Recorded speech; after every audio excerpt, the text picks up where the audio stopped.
Hello friends, नमस्कार। This Sanjay. आज के इस वीडियो में हम CTET दिसंबर 2021 पेपर 1 से 30 CDP क्वेश्चंस को सॉल्व करेंगे। ये पर्टिकुलर पेपर 3 जनवरी 2022 को कंडक्ट किया गया था। जैसा कि आप जानते हैं, CTET दिसंबर 2021 का एग्ज़ाम जो है वो 16 दिसंबर 2021 को शुरू हुआ और ये कंडक्ट किया गया टिल 21 जनवरी 2022।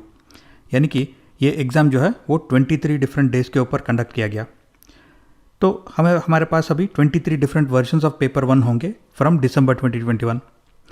क्योंकि हर एक सब्जेक्ट के 30 क्वेश्चंस होते हैं हर एक क्वेश्चन पेपर में, तो इस सीरीज़ में हम हर एक सब्जेक्ट से 690 क्वेश्चंस को सॉल्व करेंगे।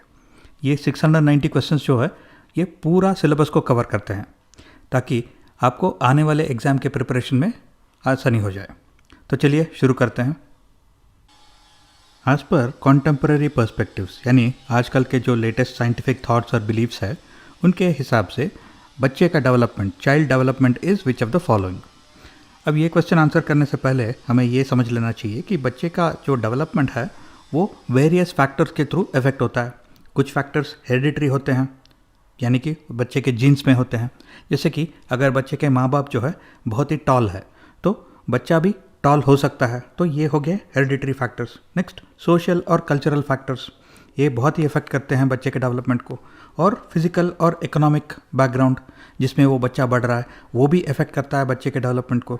तो ये सारे जो फैक्टर्स है वो बच्चे के डेवलपमेंट को इफेक्ट करते हैं। और बच्चे का जो डेवलपमेंट है वो अलग अलग डायरेक्शंस में होता है, यानी कि कुछ डेवलपमेंट फिजिकल डायरेक्शन में होता है, कुछ डेवलपमेंट मेंटल होता है, कुछ डेवलपमेंट इमोशनल होता है।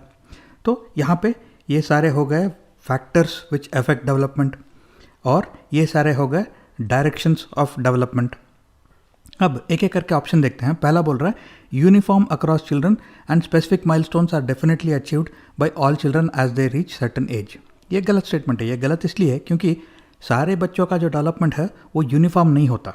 अलग अलग बच्चों का डेवलपमेंट अलग अलग रेट्स में होता है, अलग अलग स्पीड पे होता है, क्योंकि ये अलग अलग फैक्टर्स जो है वो बच्चे के डेवलपमेंट को अफेक्ट कर सकते हैं। और सारे बच्चे जो है वो स्पेसिफिक माइलस्टोन्स एक ही एज पे अफेक्ट नहीं करते, एक ही एज पे वो रीच नहीं करते। क्यों? जैसे कि कुछ बच्चे फिजिकली बहुत जल्दी डेवलप हो जाते हैं लेकिन मेंटली बहुत देर से डेवलप होते हैं। कुछ बच्चे जो है वो इमोशनली बहुत जल्दी डेवलप हो जाते हैं लेकिन फिजिकली देर से डेवलप होते हैं। तो ऐसे हर एक बच्चे का अलग अलग स्पीड पे डेवलपमेंट होता है और वो अलग अलग माइलस्टोन्स को अलग अलग एज पे रीच करते हैं। तो ये पहला स्टेटमेंट गलत है क्योंकि ये यूनिफॉर्म डेवलपमेंट की बात कर रहा है। Next, multi directional since children grow up in various context, ये करेक्ट स्टेटमेंट है और ये इस क्वेश्चन का आंसर भी है क्योंकि मल्टी डायरेक्शनल डेवलपमेंट यानी कि फिजिकल, मेंटल और इमोशनल डेवलपमेंट जो है वो करेक्ट है। नेक्स्ट, वेरिंग कॉन्टेक्स्ट जैसे कि हेरिडिटरी कॉन्टेक्स्ट, सोशल और कल्चरल कॉन्टेक्स्ट और फिजिकल और इकोनॉमिक कॉन्टेक्स्ट, तो ये अलग अलग कॉन्टेक्स्ट में अलग अलग डायरेक्शन में बच्चों का डेवलपमेंट होता है, तो ये करेक्ट स्टेटमेंट है। Next, completely unpredictable even though development is unidirectional for all. अब डेवलपमेंट यूनिडायरेक्शनल नहीं होता, जैसे हमने डिस्कस किया डेवलपमेंट जो है वो फिजिकल, मेंटल और इमोशनल डायरेक्शंस में हो सकता है। तो ये यूनिडायरेक्शनल की वजह से ये स्टेटमेंट गलत है। और बच्चे का डेवलपमेंट कंप्लीटली अनप्रेडिक्टेबल नहीं होता, कुछ हद तक प्रेडिक्ट कर सकते हैं। जैसे कि हमें मालूम है कि सारे बच्चे जो है वो एक एज के बाद उनका फिजिकल डेवलपमेंट कंप्लीट हो जाता है, लेकिन वो कब कंप्लीट होता है वो प्रेडिक्ट नहीं कर सकते। तो ये कंप्लीटली अनप्रेडिक्टेबल नहीं है और यूनिडायरेक्शनल भी नहीं है, तो ये स्टेटमेंट गलत है। नेक्स्ट, डिटर्मिन्ड सोलली और determined only bye hereditary information, ये गलत स्टेटमेंट है। ये गलत इसलिए क्योंकि बच्चे का डेवलपमेंट जो है वो ना केवल हेरिडिटरी फैक्टर से इफेक्ट होता है बल्कि सोशल और कल्चरल फैक्टर्स और फिजिकल और इकोनॉमिक फैक्टर्स से भी इफेक्ट होता है। तो ये लास्ट वाला स्टेटमेंट गलत है। Which principle of development states that development of motor skills starts from the centre of the body and proceeds towards the extremities, यानी कि कौन सा प्रिंसिपल बोलता है कि बच्चे का जो मोटर स्किल्स है वो सेंटर ऑफ द बॉडी में डेवलपमेंट उनका शुरू होता है और वो एक्सट्रीमिटीज यानी बाहर की तरफ प्रोसीड होता है। अब ये क्वेश्चन आंसर करने से पहले हमें दो इंपॉर्टेंट प्रिंसिपल्स के बारे में याद रखना है। पहला है प्रॉक्सिमोडिस्टल और दूसरा है सेफोलोकॉडल। अब सेफोलोकॉडल प्रिंसिपल ये बोलता है कि बॉडी का डेवलपमेंट जो है वो हेड में स्टार्ट होता है, यानी कि सर में स्टार्ट होता है, क्योंकि सेफोलो यानी हेड, और वो स्पाइन की तरफ और दूसरे बॉडी पार्ट की तरफ बढ़ता है। तो सेफोलोकॉडल हेड से शुरू होता है और दूसरे पार्ट्स की तरफ बढ़ता है।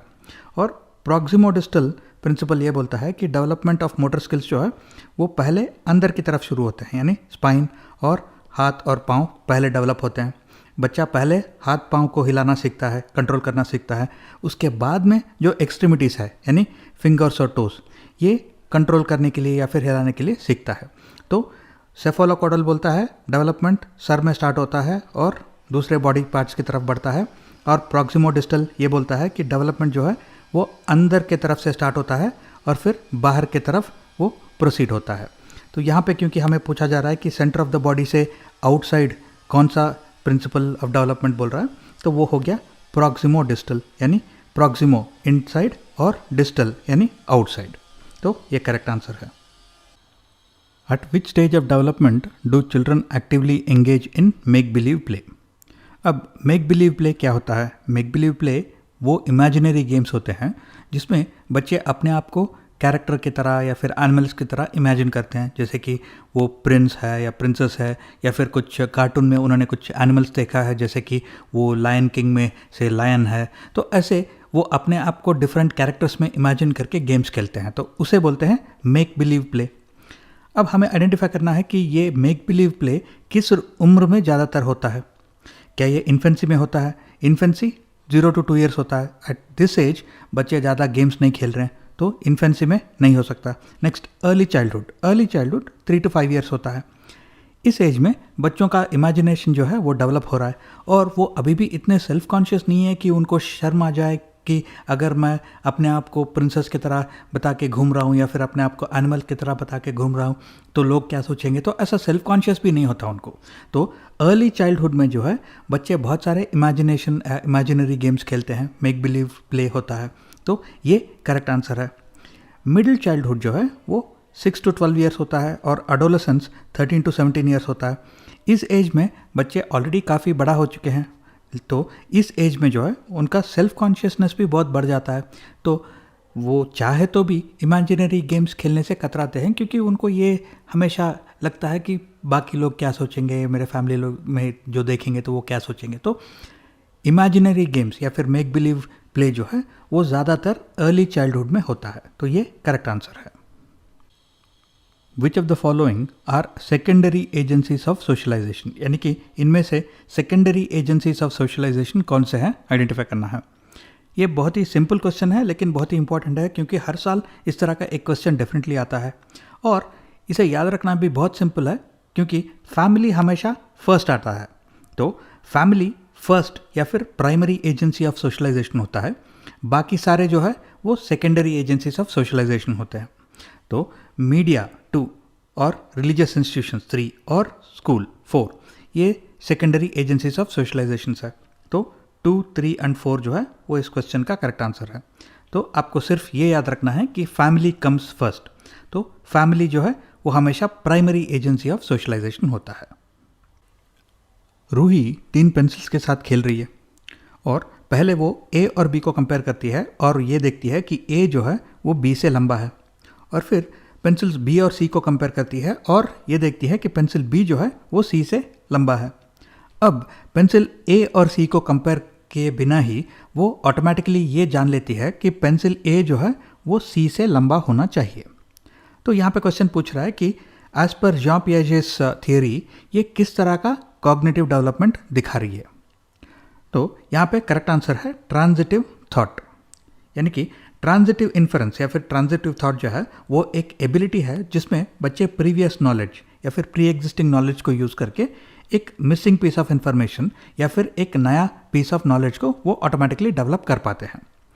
तो ये जो है वो बेसिक लॉजिक का यूज़ होता है क्योंकि यहाँ पे रूही जो है वो ए बी से लंबा है, ये प्रीवियस इंफॉर्मेशन को यूज़ कर रही है, और बी सी से लंबा है, ये भी एक प्रीवियस पीस ऑफ इंफॉर्मेशन को यूज़ कर रही है, और एक नया पीस ऑफ इंफॉर्मेशन की ए सी से लंबा है, इसको ऑटोमेटिकली वो डेवलप कर रही है या फिर इन्फर कर रही है।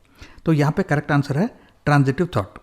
अब सीरिएशन, कंजर्वेशन और हाइपोथेटिको डिडक्टिव रीजनिंग ये तीनों कॉन्सेप्ट्स को भी मैंने इन डिटेल दूसरे एक और वीडियो में एक्सप्लेन किया हुआ है क्योंकि ये भी इंपॉर्टेंट कॉन्सेप्ट्स है जिसके बारे में क्वेश्चंस आते हैं, और इस क्वेश्चन का आंसर है ट्रांजिटिव थॉट।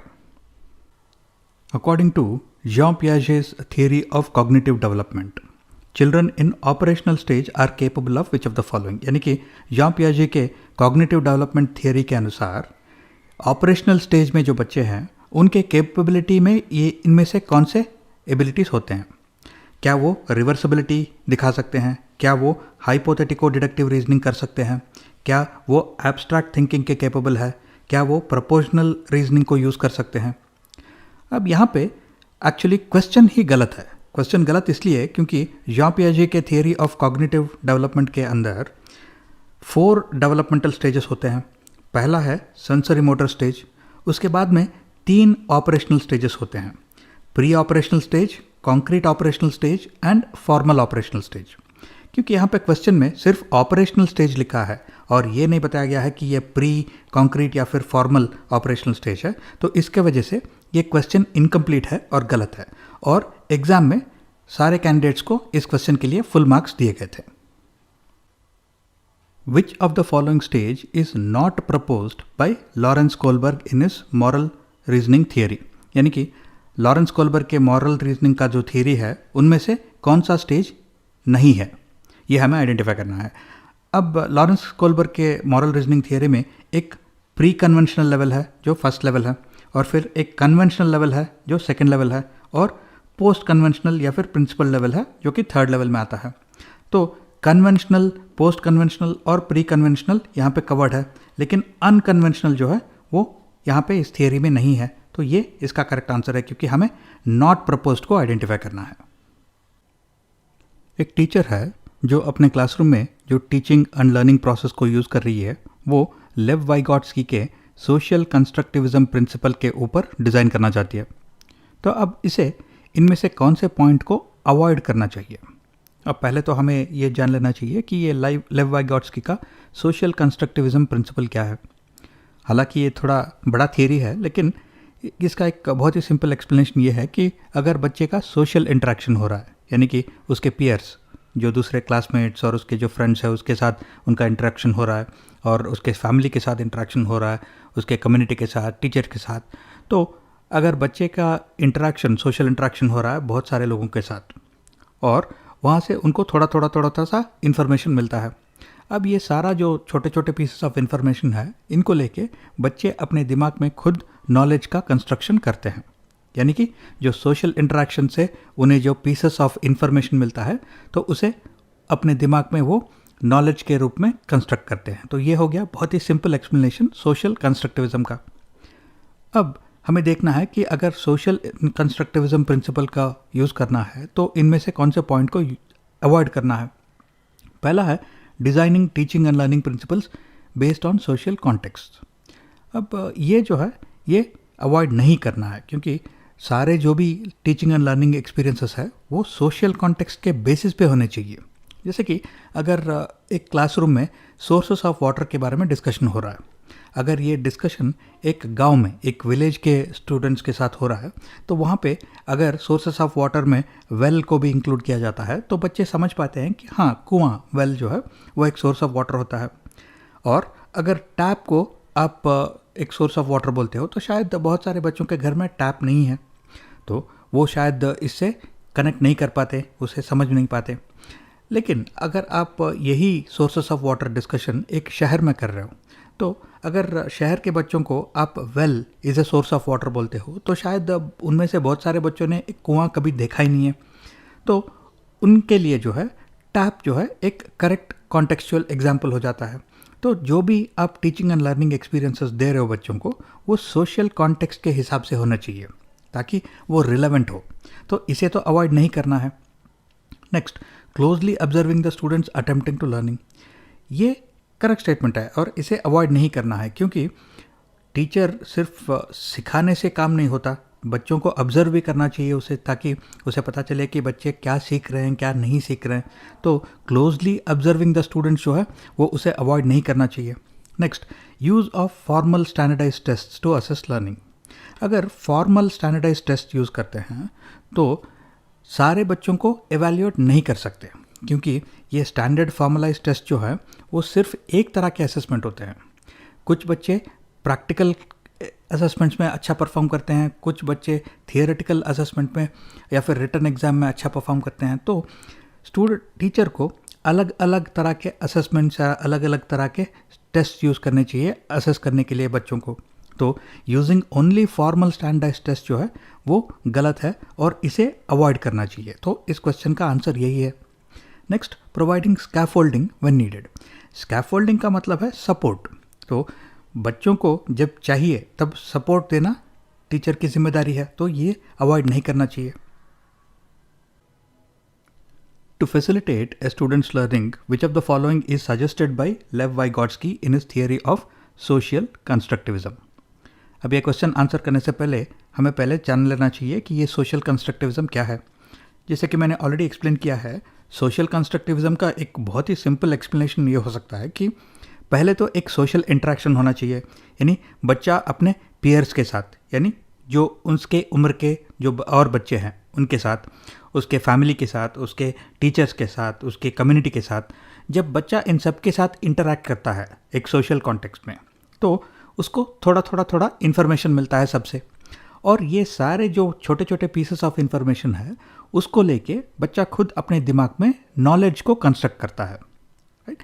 तो ये हो गया पहले सोशल इंटरैक्शन, और फिर वो जो इन्फॉर्मेशन मिलता है सोशल इंटरैक्शन से उससे नॉलेज कंस्ट्रक्शन करना। तो ये हो गया सोशल कंस्ट्रक्टिविज्म।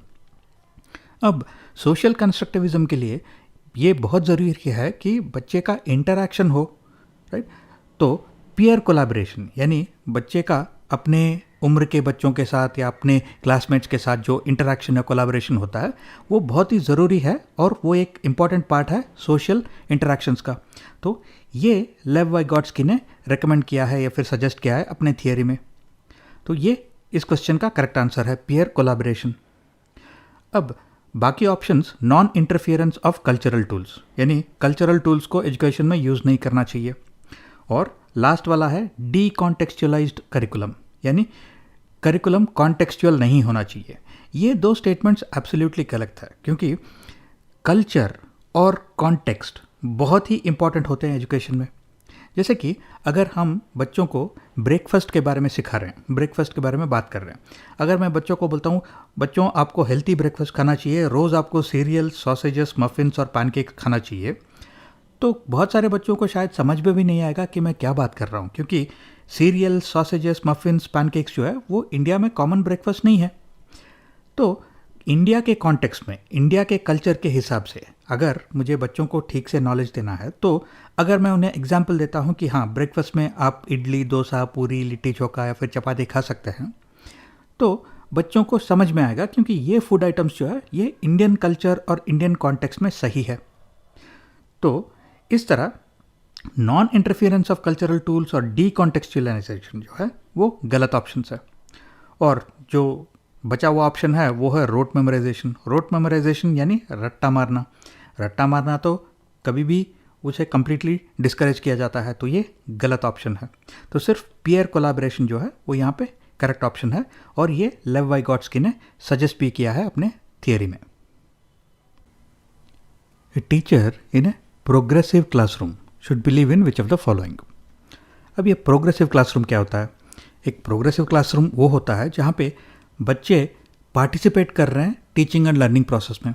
बच्चे खुद अपने एक्सपीरियंसेस को, अपने व्यू पॉइंट्स को, अपने जो नॉलेज है वो क्लास में शेयर कर रहे हैं, और सारे बच्चों के साथ मिलजुल के वो नॉलेज गेन कर रहे हैं।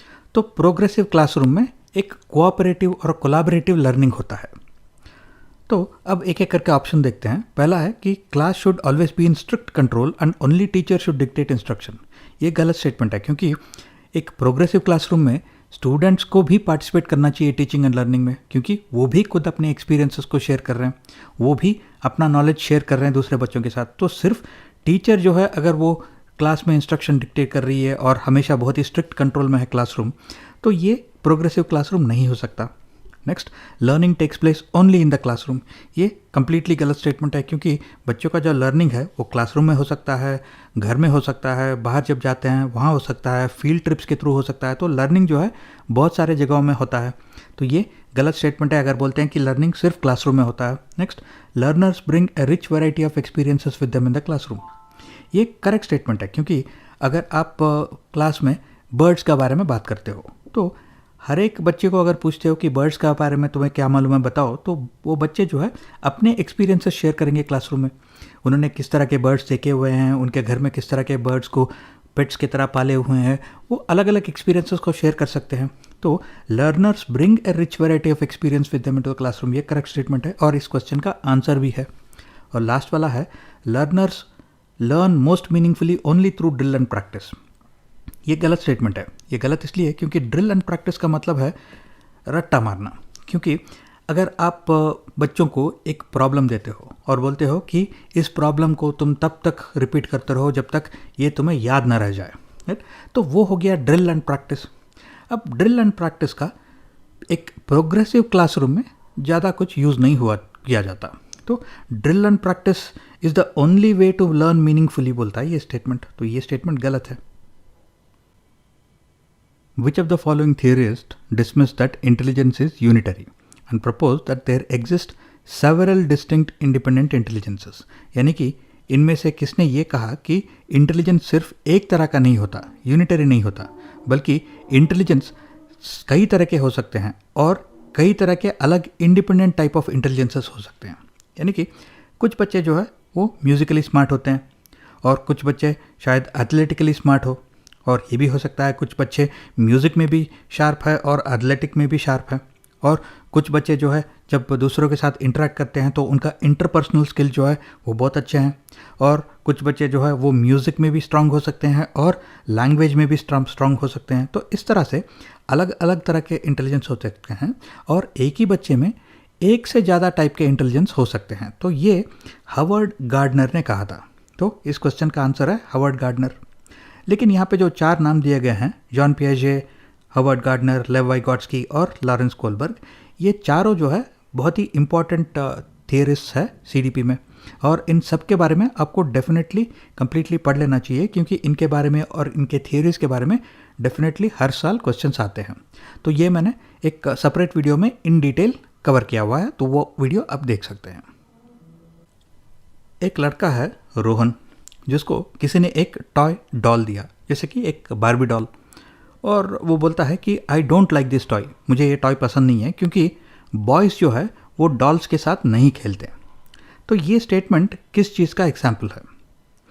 अब क्या ये जेंडर स्टेबिलिटी का एग्जाम्पल है? नहीं। क्या ये जेंडर रिलेवेंस का एग्जाम्पल है? नहीं।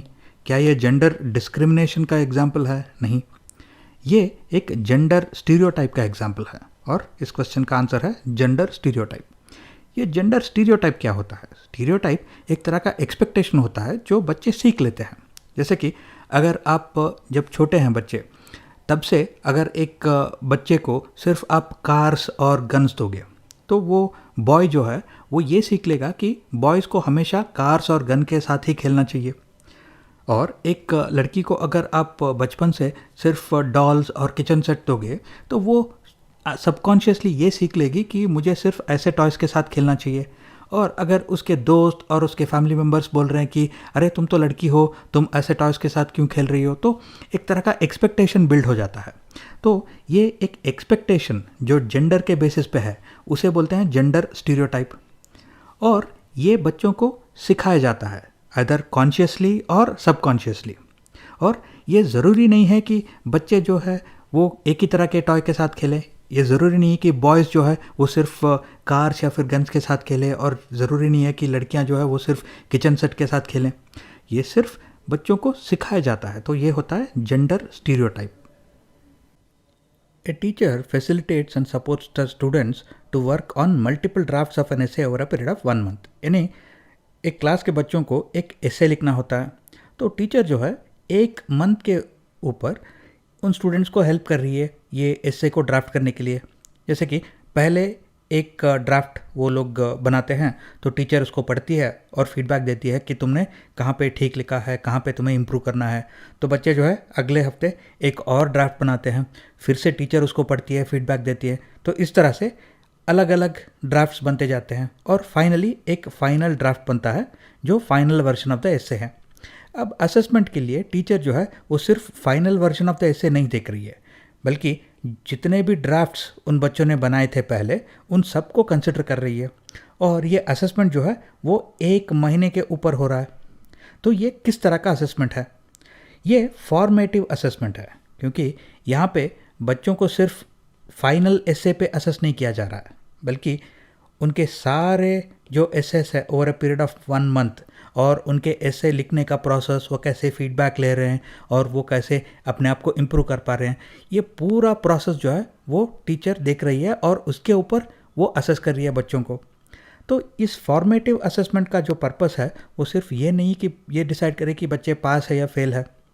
ये फॉर्मेटिव असेसमेंट के थ्रू जो है ऑन गोइंग फीडबैक दिया जाता है ताकि बच्चे इम्प्रूव हो सके अपने नॉलेज में, और ये फॉर्मेटिव असेसमेंट जो है वो बच्चों को अपना नॉलेज फॉर्म करने में मदद करता है। तो ये हो गया फॉर्मेटिव असेसमेंट, और ये इस क्वेश्चन का आंसर है। समेटिव, नॉर्म रेफरेंस्ड और स्टैंडर्डाइज्ड असेसमेंट जो है ये एक तरह के फाइनल एग्जाम जैसे होते हैं जो वन टाइम असेसमेंट के लिए होते हैं। अब इसके बाद बच्चों को फीडबैक दिया जा सकता है, लेकिन ऑन गोइंग फीडबैक नहीं होता, क्योंकि समेटिव, नॉर्म रेफरेंस्ड और स्टैंडर्डाइज्ड सिर्फ एक वन टाइम असेसमेंट होते हैं।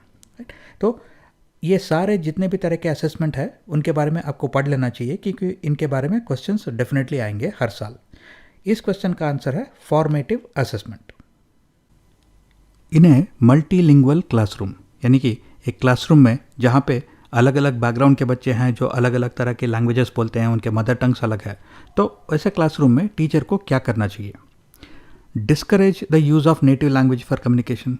ये गलत बात है, क्योंकि नेशनल करिकुलम फ्रेमवर्क भी ये बोलता है कि बच्चे अगर अपने नेटिव लैंग्वेज में या फिर अपने मदर टंग में इंटरेक्ट करते हैं और टीचिंग लर्निंग प्रोसेस में इन्वॉल्व होते हैं तो वो ज़्यादा सीख पाते हैं।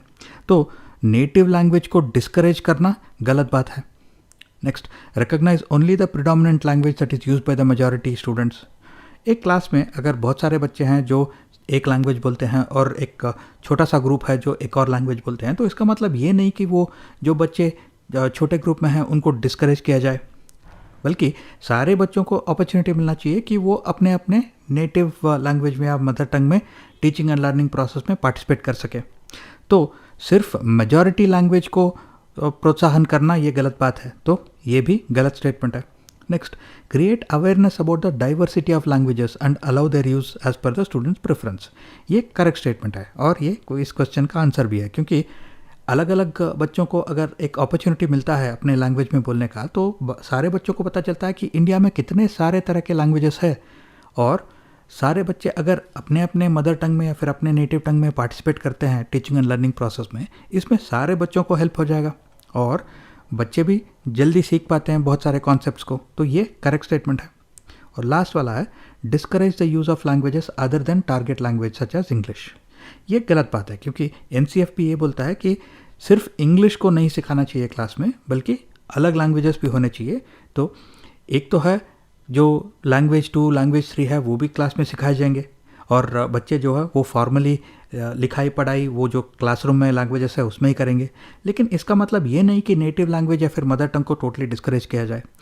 बच्चों को अपने नेटिव टंग और मदर टंग का भी इस्तेमाल करना चाहिए क्लासरूम में।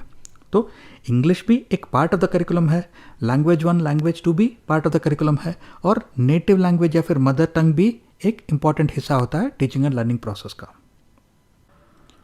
अगर हम नेशनल एजुकेशन पॉलिसी डॉक्यूमेंट को पढ़ते हैं तो उसमें ये बताया गया है कि बच्चों का नॉलेज और लर्निंग जो है वो सिर्फ क्लासरूम के थ्रू नहीं होता, सिर्फ टेक्स्ट बुक्स के थ्रू नहीं होता।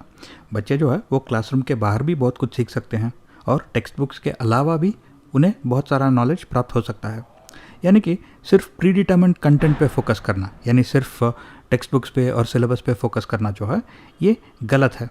तो ये स्टेटमेंट गलत है। Next, focus on problem solving. NEP ये भी बोलता है कि बच्चों के प्रॉब्लम सॉल्विंग स्किल्स जो है उन्हें डेवलप करना चाहिए, उन्हें इनकरेज करना चाहिए। तो ये करेक्ट है। Next, develop critical thinking among learners. अब क्रिटिकल थिंकिंग, इंक्वायरी ड्रिवन और डिस्कवरी ओरिएंटेड जो है ये तीनों एक ही तरह के हैं, क्योंकि अगर हम बच्चों को इनकरेज करते हैं कि सिर्फ मुंडी हिला के सीखना ठीक नहीं है, बल्कि आपको जो भी सिखाया जा रहा है उनके बारे में सोचिए, ये करेक्ट क्यों है, ये गलत क्यों है, और इंक्वायरी यानी बच्चों को क्वेश्चन पूछने के लिए इनकरेज करना चाहिए, और डिस्कवरी ओरिएंटेड यानी बच्चों को एक्सपेरिमेंट्स के थ्रू और एक्सपीरियंस के थ्रू बहुत कुछ सिखाया जा सकता है।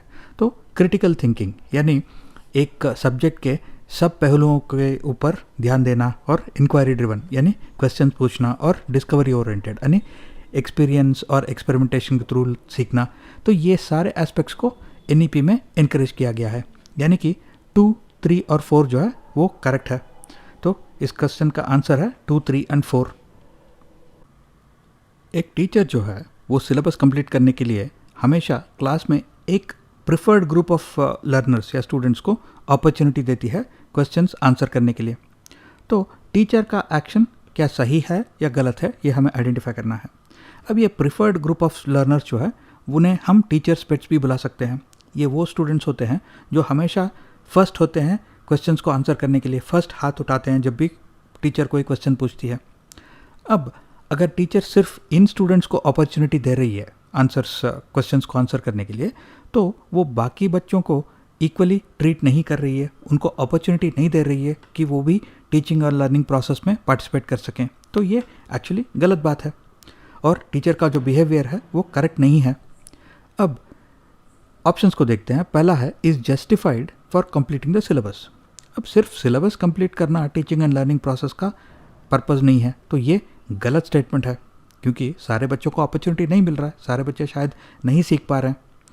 और next is showing the teacher that has good skills to identify the best students of our class. ये भी गलत है क्योंकि अगर कोई बच्चा हाथ नहीं उठा रहा है क्वेश्चन आंसर करने के लिए, इसका मतलब ये नहीं कि वो बेस्ट स्टूडेंट नहीं है।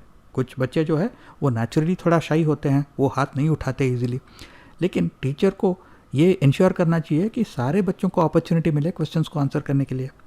तो तभी जाके पता चलता है कि कौन बेस्ट स्टूडेंट है कौन नहीं।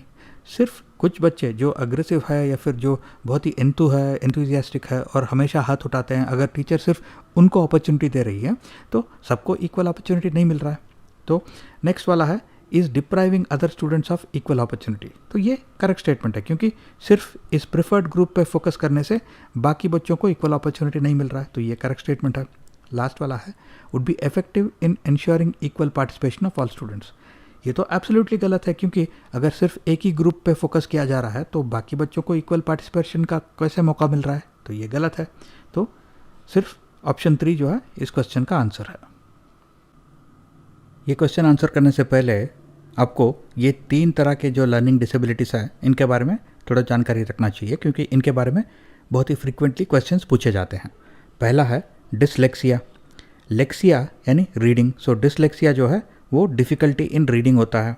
और डिसग्राफिया, तो ग्राफ यानी राइटिंग, तो डिसग्राफिया यानी डिफ़िकल्टी इन राइटिंग। और डिसकैल्कुलिया, कैल्कुलिया यानी कैलकुलेशन, तो डिसकैल्कुलिया जो है वो डिफ़िकल्टी इन मैथमेटिक्स या फिर कैलकुलेशन होता है।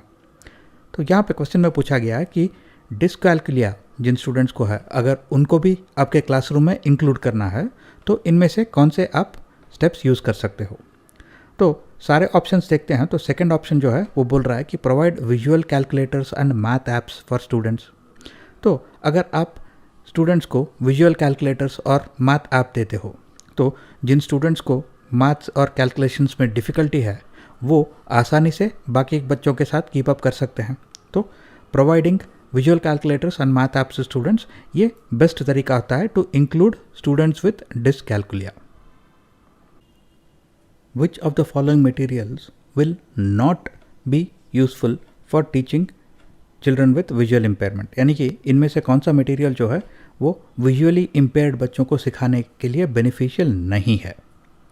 अब पहला है टैक्टाइल ग्लोब। टैक्टाइल ग्लोब यानी एक ग्लोब जिसपे सारे कंट्रीज जो है वो रेज्ड फॉर्मेट में होते हैं ताकि उसे हाथों से महसूस करके पढ़ा जा सकता है। तो tactile globe definitely visually impaired children को सिखाने के लिए काम आता है, तो ये आंसर नहीं हो सकता। Next, books with small print. अगर बच्चों को देखने में दिक्कत हो रही है, पार्शियल या फिर कंप्लीट ब्लाइंडनेस है, तो अगर हम स्मॉल प्रिंट के बुक्स देंगे उनको तो वो कैसे पढ़ पाएंगे, तो ये तो definitely not useful for visually impaired children है। तो इस क्वेश्चन का आंसर यही है। Next, screen reading software. ये वो सॉफ्टवेयर होता है जो स्क्रीन पे जो भी डॉक्यूमेंट्स है वो उसको पढ़ सकता है। यानी कि बच्चे अगर स्क्रीन पे जो डॉक्यूमेंट है वो नहीं पढ़ सकते तो एटलीस्ट वो सुन सकते हैं उस डॉक्यूमेंट को, तो ये डेफिनेटली यूज़फुल है। Next, Braille books. Braille books blind children को सिखाने के काम आता है, तो ये डेफिनेटली विजुअली इम्पेयरमेंट से कनेक्टेड है, तो ये आंसर नहीं हो सकता। तो यहाँ पे which of the following materials is not beneficial, वो है books with small print. Assertion A बोल रहा है कि in a language classroom teacher should provide audio books along with text materials, यानी टेक्स्ट बुक्स के साथ साथ नीचर को एक लैंग्वेज क्लासरूम में ऑडियो बुक्स भी प्रोवाइड करना चाहिए। और रीज़न इस ये दिया गया है कि multiple options of representation cater to the needs of diverse learners such as those with reading related disorders, यानी कि अगर क्लासरूम में कुछ बच्चे हैं जिनके रीडिंग रिलेटेड डिसऑर्डर्स हैं, या तो उनको डिसलेक्सिया है और वो ठीक से पढ़ नहीं पाते, या फिर उनको कंप्लीट या फिर पार्शियल ब्लाइंडनेस है, या फिर अदर विजुअल डिसेबिलिटी या विजुअल चैलेंजेस है, तो इसके वजह से वो बुक्स को पढ़ नहीं पाते। तो ऐसे क्लासरूम में अगर टेक्स्ट बुक्स के अलावा ऑडियो बुक्स भी दिए जाते हैं तो ऐसे जो रीडिंग रिलेटेड डिसऑर्डर्स है जिन बच्चों को, वो भी क्लासरूम में पार्टिसिपेट कर सकते हैं, वो भी सीख सकते हैं। तो असर्शन ए जो है वो करेक्ट है और उसका जो रीज़न दिया गया है वो भी करेक्ट है और वो असर्शन को सपोर्ट करता है, यानी कि both A and R true, और जो रीज़न है आर वो करेक्ट एक्सप्लेनेशन है ए का, तो आंसर है option 1। A creative child is likely to have which of the following, यानी कि एक क्रिएटिव बच्चे में इनमें से कौन से गुण हो सकते हैं। अब इस क्वेश्चन को आंसर करने से पहले आपको ये दो टर्म्स जो है वो याद रखने चाहिए। पहला है डाइवर्जेंट, दूसरा है कन्वर्जेंट। डाइवर्जेंट यानी डिफरेंट। अगर बच्चे का थॉट प्रोसेस डाइवर्जेंट है यानी कि डिफरेंट है, वो दूसरे बच्चों से अलग सोचता है, तो वो शायद क्रिएटिव बच्चा है। और अगर एक बच्चे का थॉट प्रोसेस कन्वर्जेंट है यानी कि बहुत ही कॉमन थॉट प्रोसेस है, वो सबके तरह सोचता है, तो ये बच्चा शायद क्रिएटिव नहीं है। तो क्रिएटिव चिल्ड्रन में डाइवर्जेंट थॉट प्रोसेस होता है नॉर्मली, और नॉर्मल चिल्ड्रन में कन्वर्जेंट थॉट प्रोसेस होता है यानी कॉमन थॉट प्रोसेस होता है। तो जब हम आंसर चॉइसेस को देखते हैं तो पहला वाला जो है डाइवर्जेंट थिंकिंग, ये क्रिएटिव बच्चों में बहुत लाइकली होता है, तो करेक्ट आंसर में 1 होना चाहिए। तो लास्ट ऑप्शन में 1 नहीं है, तो इसे हम एलिमिनेट कर देंगे। Next, convergent thinking. Convergent thinking creative children में नॉर्मली नहीं होता, तो जो ऑप्शन में 2 है उसे भी हम एलिमिनेट कर सकते हैं, क्योंकि कन्वर्जेंट थिंकिंग क्रिएटिव चिल्ड्रन में नहीं होता। तो ऑप्शन 1 और ऑप्शन 2 को हम एलिमिनेट कर देंगे, तो हमारे पास सिर्फ एक ही ऑप्शन बचता है, ऑप्शन 3, जो करेक्ट आंसर होना चाहिए। अब बाकी 2 ऑप्शन को देखते हैं। तो एब्स्ट्रैक्ट थिंकिंग करेक्ट, क्योंकि क्रिएटिव बच्चों में एब्स्ट्रैक्ट थिंकिंग का जो एबिलिटी है वो भी होता है। और the ability for generating novel products और आइडियाज़, यानी कि जो क्रिएटिव बच्चे हैं वो अलग अलग तरह के प्रोडक्ट्स को या फिर आइडियाज़ को जनरेट कर सकते हैं, तो ये भी एक क्रिएटिविटी का एक चिन्ह होता है। तो करेक्ट आंसर में 1, 3 और 4 होना चाहिए, तो 1, 3 और 4, तो ये करेक्ट आंसर है। असर्शन ए बोलता है कि teacher should employ multiple ways of assessment in the classroom, यानी कि एक टीचर को अपने क्लासरूम में जो बच्चे हैं उनको असेस करने के लिए अलग अलग तरीके यानी मल्टीपल वेज यूज़ करने चाहिए। वो इसलिए क्योंकि children success and failure in classroom can not be accurately and adequately determined only by a paper pencil test. अब क्लासरूम में जो है अलग अलग तरीके बच्चे होते हैं। अब कुछ बच्चे जो है वो पेपर पेंसिल टेस्ट यानी रिटन टेस्ट में अच्छा परफॉर्मेंस कर सकते हैं, कुछ बच्चे जो है वो ओरल या फिर वर्बल टेस्ट में अच्छा परफॉर्मेंस कर सकते हैं, और कुछ बच्चे प्रैक्टिकल एग्जाम्स में अच्छा परफॉर्मेंस देते हैं। तो अगर टीचर सिर्फ एक ही तरह के टेस्ट यूज़ करती है, पेपर पेंसिल टेस्ट, तो इसका मतलब ये है कि वो बच्चे जो प्रैक्टिकल टेस्ट में अच्छा परफॉर्मेंस कर सकते हैं या फिर वर्बल या फिर ओरल टेस्ट में अच्छा परफॉर्मेंस कर सकते हैं, तो वो बच्चे जो है वो पेपर पेंसिल टेस्ट में अच्छा परफॉर्मेंस नहीं देंगे, उनके मार्क्स कम होंगे। लेकिन इसका मतलब ये नहीं कि उन्होंने क्लासरूम में कुछ नहीं सीखा। तो टीचर को जो है अलग अलग तरीके के असेसमेंट यूज़ करने चाहिए ताकि वो सारे बच्चों को इक्वली असेस कर सके उनके एबिलिटीज़ और उनके कंफर्ट लेवल के थ्रू, राइट। देयरफॉर असर्शन ए जो है वो करेक्ट है और उसके लिए जो रीज़न दिया गया है वो भी करेक्ट है और असर्शन ए को सपोर्ट करता है। तो both A and R true and R is the correct explanation of A, तो करेक्ट आंसर है ऑप्शन 1। एक क्लासरूम में एक कॉन्सेप्ट को सिखाने के लिए एक टीचर जो है वो बहुत सारे एग्जाम्पल्स दे रही है, multiple examples, and subsequently asking the students to form a rule, यानी कि ये सारे एग्जाम्पल्स को कंसिडर करके वो बोल रही है कि बच्चों को एक जेनरिक रूल बनाओ on the basis of this examples. अब हमें ये पूछा जा रहा है कि ये किस तरह का अप्रोच है। अब इमिटेटिव और कॉम्पिटेटिव को हम एलिमिनेट कर सकते हैं क्योंकि ये दोनों जो है यहाँ पे मीनिंगलेस है। अब ऑप्शन जो है, आंसर जो है वो या तो डिडक्टिव हो सकता है या फिर इंडक्टिव हो सकता है। तो हमें ये जान लेना चाहिए कि ये डिडक्टिव रीजनिंग या फिर डिडक्टिव लॉजिक क्या होता है और इंडक्टिव रीजनिंग या फिर इंडक्टिव लॉजिक क्या होता है। अब इंडक्टिव लॉजिक या इंडक्टिव रीजनिंग जो है उसमें एक स्पेसिफिक एग्जाम्पल से स्टार्ट करके एक जेनरिक रूल बनाया जाता है। यानी कि अगर हम बोलते हैं कि स्पैरोज कैन फ्लाई और क्रोज कैन फ्लाई, क्योंकि स्पैरोज एंड क्रोज दोनों बर्ड्स है तो इसका मतलब यह है कि हम एक जेनरिक रूल बना सकते हैं कि ऑल बर्ड्स कैन फ्लाई, क्योंकि हमें जितने भी एग्जाम्पल्स दिए गए हैं बर्ड्स के वो सारे फ्लाई कर सकते हैं, उड़ सकते हैं। तो हम एक जेनरिक रूल बनाएंगे कि सारे बर्ड्स फ्लाई कर सकते हैं, फिर उड़ सकते हैं। अब ये रूल करेक्ट है या नहीं है वो अलग बात है, लेकिन specific examples too generic rule अगर हम करते हैं तो वो इंडक्टिव लॉजिक या फिर इंडक्टिव अप्रोच होता है।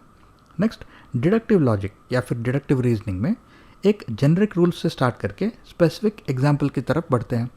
यानी कि अगर हम बोलते हैं कि birds have feathers and penguin is a bird, therefore penguin should have feathers, यानी कि हम एक generic rule birds have feathers से स्टार्ट करके एक specific examples penguin has feathers की तरफ बढ़ते हैं। तो अब इस क्वेश्चन में ये बताया जा रहा है कि टीचर जो है वो कई सारे एग्जाम्पल्स दे रही है और वो कई सारे एग्जाम्पल्स को कंसिडर करके एक रूल बनाया जा रहा है यहाँ पे। इसका मतलब यह है कि ये तो इंडक्टिव लॉजिक हो गया, क्योंकि स्पेसिफिक एग्जाम्पल्स, कई सारे स्पेसिफिक एग्जाम्पल्स को यूज़ करके एक जेनरिक रूल बनाया जा रहा है। तो यहाँ पे करेक्ट आंसर है इंडक्टिव।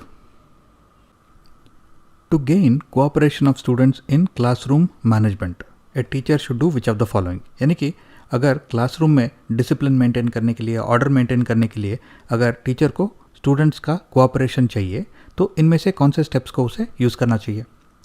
पहला है establish strict and rigid classroom rules herself, यानी कि खुद टीचर जो है अगर कुछ स्ट्रिक्ट और रिजिड क्लासरूम रूल्स बनाती है तो इसका मतलब ये नहीं कि बच्चे जो है ऑटोमेटिकली टीचर के साथ कोऑपरेट करने लगेंगे।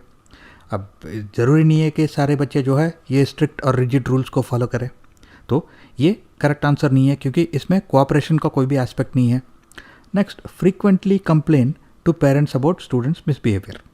अगर टीचर बार बार अब पेरेंट्स से कंप्लेन कर रही है अपने स्टूडेंट्स के मिसबिहेवियर के बारे में, तो इसका भी ये मतलब नहीं है कि वो स्टूडेंट्स के साथ कोऑपरेशन कर रही है, और ये ज़रूरी नहीं है कि स्टूडेंट्स जो है वो ऑटोमेटिकली टीचर के साथ कोऑपरेट करेंगे। हाँ, डर के वजह से कुछ बच्चे जो है वो शायद रूल्स को फॉलो करेंगे, लेकिन ज़्यादातर बच्चे जो है वो कुछ ना कुछ तो उसके साथ मिसबिहेवियर करेंगे। तो ये ज़रूरी नहीं कि फ्रीक्वेंटली कंप्लेन करने से कोऑपरेशन ऑटोमेटिकली बढ़ जाता है, तो ये भी गलत ऑप्शन है। Next, reprimand students for not following the rules. Reprimand यानी स्कोल्डिंग या फिर पनिशमेंट।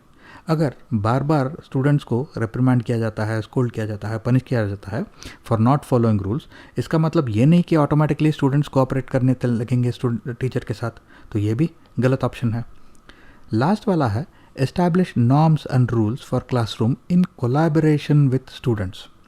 अब कोलैबोरेशन वो कोऑपरेशन है, क्योंकि अगर टीचर जो है वो स्टूडेंट्स से कोलैबोरेट करके यानी कि उनसे कोऑपरेट करके नॉर्म्स और रूल्स फॉर द क्लासरूम बनाती है, तो क्योंकि बच्चे भी ये रूल्स और रेगुलेशंस बनाने के प्रोसेस के पार्ट में हैं, तो इसका मतलब है वो टीचर्स के साथ कोऑपरेट कर रहे हैं और वो क्लासरूम में ऑर्डर और डिसिप्लिन मेंटेन करने में भी पार्टिसिपेट करेंगे। तो करेक्ट आंसर है option 4। Choose the option that correctly represents the context in which learning takes place in children. जैसे कि हमने प्रीवियसली भी डिस्कस किया हुआ है, एक बच्चे का लर्निंग जो है वो सिर्फ क्लासरूम में नहीं होता, बल्कि वो बाहर भी होता है। जब बच्चा घर में है तब भी वो कुछ सीख रहा है, जब वो अपने फैमिली के साथ, फ्रेंड्स के साथ और अपने कम्युनिटी के साथ जब वो इंटरेक्ट कर रहा है तब भी बच्चा कुछ सीख रहा है, जब बच्चा अपने दोस्तों के साथ खेल रहा है तब भी वो बच्चा कुछ सीख रहा है। यानी कि गेम्स एंड प्ले में भी कुछ सीख रहा है बच्चा। होम यानी जब बच्चा घर में है तो भी कुछ सीख रहा है, और क्लासरूम में डेफिनेटली सीख रहा है कुछ।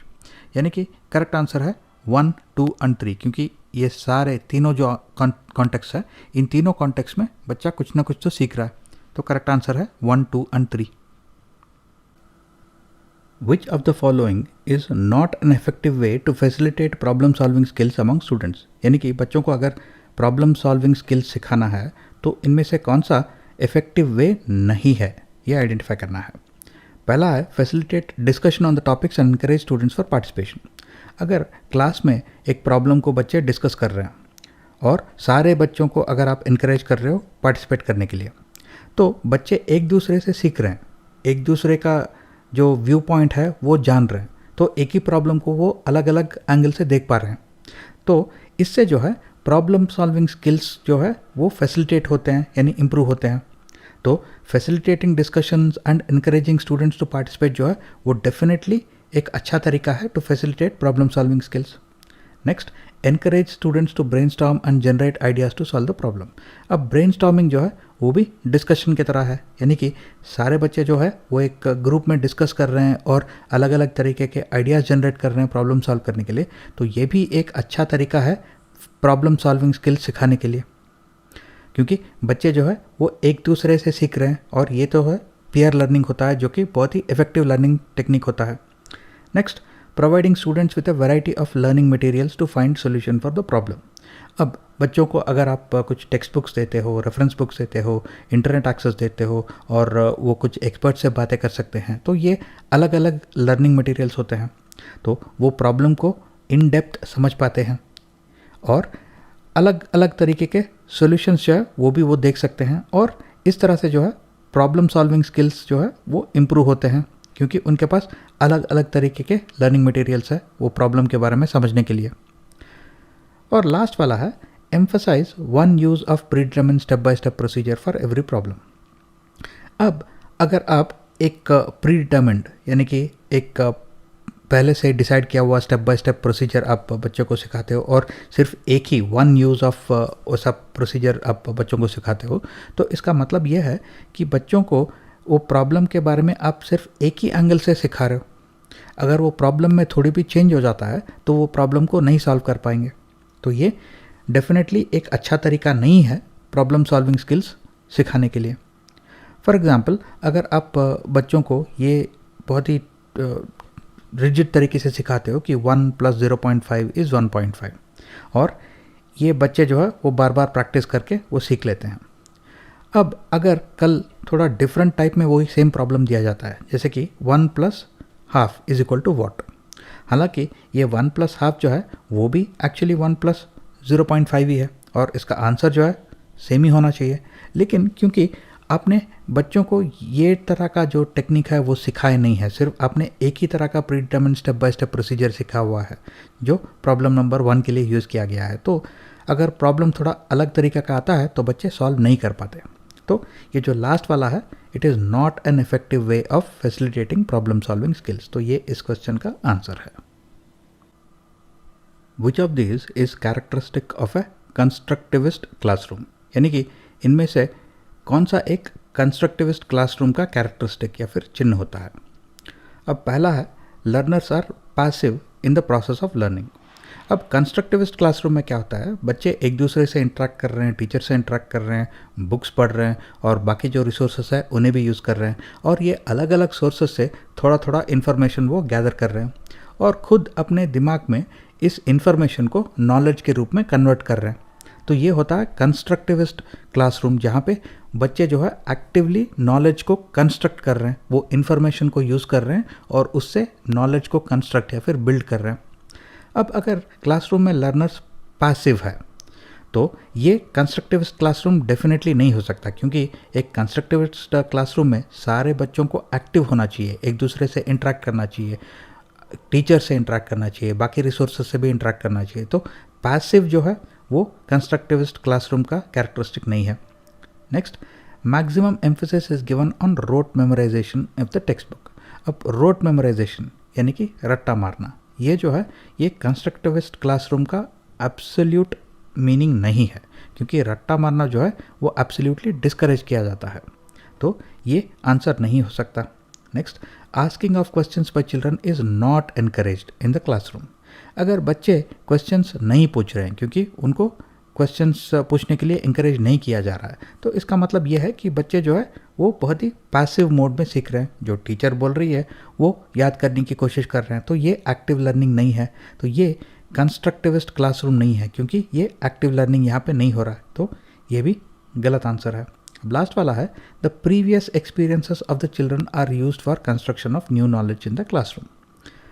ये जो है ये करेक्ट आंसर है, क्योंकि अगर आप बर्ड्स के बारे में बात कर रहे हो और बच्चों को बोलते हो कि अपने एक्सपीरियंसेस को क्लासरूम में एक्सप्रेस करें, तो बच्चे जो है वो खुद अपने एक्सपीरियंसेस को याद करते हैं और उस इन्फॉर्मेशन से वो नॉलेज बनाते हैं, और जो बाकी दूसरे बच्चे जो अपने एक्सपीरियंसेस शेयर कर रहे हैं उसके थ्रू भी वो नॉलेज या फिर इन्फॉर्मेशन गेन कर रहे हैं, और इन सब पीसेस ऑफ इन्फॉर्मेशन को जोड़ के वो अपने दिमाग में नॉलेज कंस्ट्रक्ट कर रहे हैं। तो प्रीवियस एक्सपीरियंसेस के थ्रू बच्चे जो है वो अगर नया नॉलेज कंस्ट्रक्ट कर रहे हैं इन द क्लासरूम, तो ये कंस्ट्रक्टिविस्ट क्लासरूम का कैरेक्टरिस्टिक है। तो ये करेक्ट आंसर है।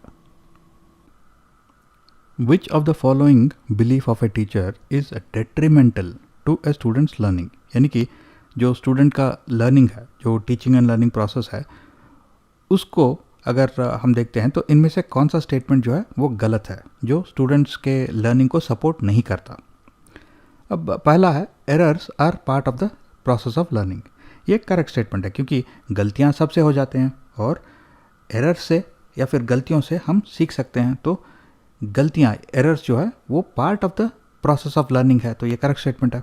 Next, making errors is shameful act for the learners. ये गलत स्टेटमेंट है, क्योंकि गलतियां सबसे हो जाती हैं और गलतियों से बच्चे जो है वो सीखते हैं। तो मेकिंग एरर्स इज़ शेमफुल, अगर ये टीचर बिलीव करती है तो ये गलत है। तो इस क्वेश्चन का आंसर यही है, क्योंकि हमें विच of the following belief is detrimental, यानी इनकरेक्ट स्टेटमेंट को हमें आइडेंटिफाई करना है। तो मेकिंग एरर्स इज शेमफुल जो है वो इनकरेक्ट है। Next, errors provide insight to gaps in the conceptual understanding of the learner. ये करेक्ट स्टेटमेंट है, क्योंकि जब टीचर देखती है कि बच्चे किस तरह के गलतियां कर रहे हैं, तो टीचर को समझ में आता है कि क्या ये गैप ऑफ अंडरस्टैंडिंग है, या ये कैलकुलेशन एरर है, या फिर अंडरस्टैंडिंग मिस्टेक है, या फिर किसी और तरीके से सिखाना चाहिए। तो टीचर को जो है एक इंसाइट या फिर एक ज़्यादा इन्फॉर्मेशन मिलता है बच्चों के अंडरस्टैंडिंग के बारे में। तो ये करेक्ट स्टेटमेंट है। और लास्ट वाला है, learners must be given space to make errors without fear of being reprimanded, यानी कि बच्चों को एक अपॉर्चुनिटी मिलना चाहिए गलतियां करने के लिए, क्योंकि गलतियों से वो सीखते हैं। अगर वो डर डर के with the fear of being reprimanded, यानी कि अगर गलतियां करेंगे तो हमें पनिशमेंट मिलेगा, स्कोल्डिंग मिलेगा, अगर ये डर उनमें बैठ जाता है तो उनका जो लर्निंग है वो अफेक्ट हो जाता है नेगेटिवली। तो बच्चों को जो है वो अपॉर्चुनिटी या फिर स्पेस मिलना चाहिए कि वो गलतियां करें और गलतियों से सीखें। तो ये करेक्ट स्टेटमेंट है। Which of the following is an example of extrinsic motivation? अब क्वेश्चन को आंसर करने से पहले हम देख लेते हैं कि ये एक्सट्रिंसिक मोटिवेशन क्या है और इंट्रिंसिक मोटिवेशन क्या है। एक्सट्रिंसिक मोटिवेशन यानी एक्सटर्नल जो है वो मोटिवेशन अगर बाहर से आ रहा है, फ्रॉम आउटसाइड, एक्सटर्नल, तो उसे एक्सट्रिंसिक मोटिवेशन बोलते हैं। अगर मोटिवेशन इंट्रिंसिक है यानी कि इंटरनल, फ्रॉम इनसाइड, अगर मोटिवेशन अंदर से आ रहा है, इनसाइड से आ रहा है, तो उसे इंट्रिंसिक मोटिवेशन बोलते हैं।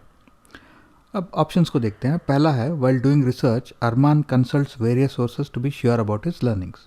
अब अरमान जो है वो किसी बाहर वाले मोटिवेशन या फिर एक्सट्रिंसिक मोटिवेशन की वजह से नहीं कर रहा है, वो खुद अपने ही इंटरेस्ट से वेरियस सोर्सेज को कंसल्ट कर रहा है, तो ये हो गया इंट्रिंसिक, तो ये आंसर नहीं है। Next, Rayan researches from many sources for a project to get a cash prize. अब रेयन जो है वो अलग अलग सोर्सेज से रिसर्च कर रहा है क्योंकि उसको एक कैश प्राइज चाहिए। ये कैश प्राइज जो है वो एक्सटर्नल मोटिवेशन है, तो ये एक्सट्रिंसिक मोटिवेशन का एग्जाम्पल है। Next, to ensure self satisfaction Sitara takes regular feedback from her seniors. अब सेल्फ सेटिस्फैक्शन जो है वो अंदर से आता है, ये इंट्रिंसिक है। और next, for personal interest and to improve his capabilities Kulmeet practises the task regularly. अब पर्सनल इंटरेस्ट जो है वो भी अंदर से आता है, तो ये भी इंट्रिंसिक है। The COVID-19 pandemic has negatively affected the performance of students in an examination. Which of the following relationship is highlighted in this statement? यानी कि ये कोविड-19 पैंडमिक जो है वो बच्चों को नेगेटिवली इफ़ेक्ट कर रहा है और उनका परफॉर्मेंस जो है एग्जामिनेशन में वो इफ़ेक्ट हो रहा है। अब इस स्टेटमेंट में किस तरह का रिलेशनशिप को हाईलाइट किया गया है? अब इस स्टेटमेंट में कोई भी हेरिडिटी या फिर हेरिडिटरी फैक्टर्स या फिर जीन्स के बारे में कुछ भी नहीं लिखा है। तो हेरिडिटी और एनवायरनमेंट और हेरिडिटी एंड परफॉर्मेंस को हम डायरेक्टली एलिमिनेट कर सकते हैं। नेक्स्ट, यहाँ पे किसी भी तरह का कंपटीशन के बारे में भी बात नहीं हो रहा है, तो कंपटीशन एंड कॉग्निशन को भी हम एलिमिनेट कर देंगे। तो एक ही ऑप्शन बचता है, वो कॉग्निशन एंड इमोशंस, जो कि यहाँ पे करेक्ट आंसर है। जो कि हम रिकग्नाइज कर सकते हैं या फिर हमें कॉग्निशन है कि ये जो कोविड-19 पैंडमिक है वो बच्चों को इफ़ेक्ट कर रहा है एग्जामिनेशन में और ये बच्चों को नेगेटिव तरह से इफ़ेक्ट कर रहा है। तो कॉग्निशन एंड इमोशंस का जो रिलेशन है वो यहाँ पे हाईलाइट किया गया है। Learning is more meaningful and effective when it is majorly which of the following, यानी कि लर्निंग जो है वो ज़्यादा मीनिंगफुल और इफेक्टिव होता है किस सिचुएशन में? पहला ऑप्शन है टीचर डायरेक्टेड, यानी कि अगर आप कुछ सीख रहे हो सिर्फ क्योंकि आपके टीचर बोल रही है या बोल रहा है, तो क्या ये मीनिंगफुल और इफेक्टिव होगा? तो कॉमन सेंस बोलता है कि अगर आप सिर्फ इस कंपल्शन की वजह से सीख रहे हो क्योंकि आपके टीचर बोल रही है कि ये सीखना है तुम्हें, तो ये मीनिंगफुल और इफेक्टिव नहीं हो सकता। Next, directed by peers.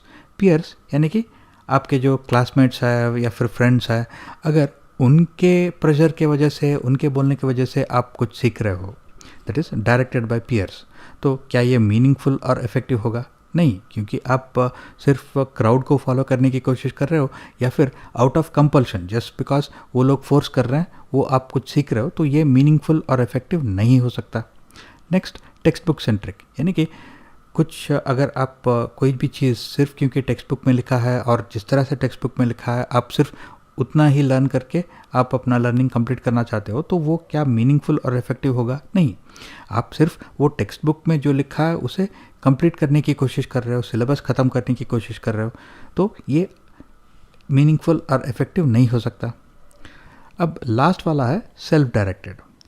अगर कोई भी चीज़ अगर आप अपने खुद के इंटरनल इंटरेस्ट या फिर इंट्रिंसिक इंटरेस्ट की वजह से करते हो, अगर उसका मोटिवेशन जो है वो आपके अंदर से आ रहा है, यानी कि सेल्फ डायरेक्टेड, तो वो ज़्यादा मीनिंगफुल भी होगा और ज़्यादा इफ़ेक्टिव भी होगा।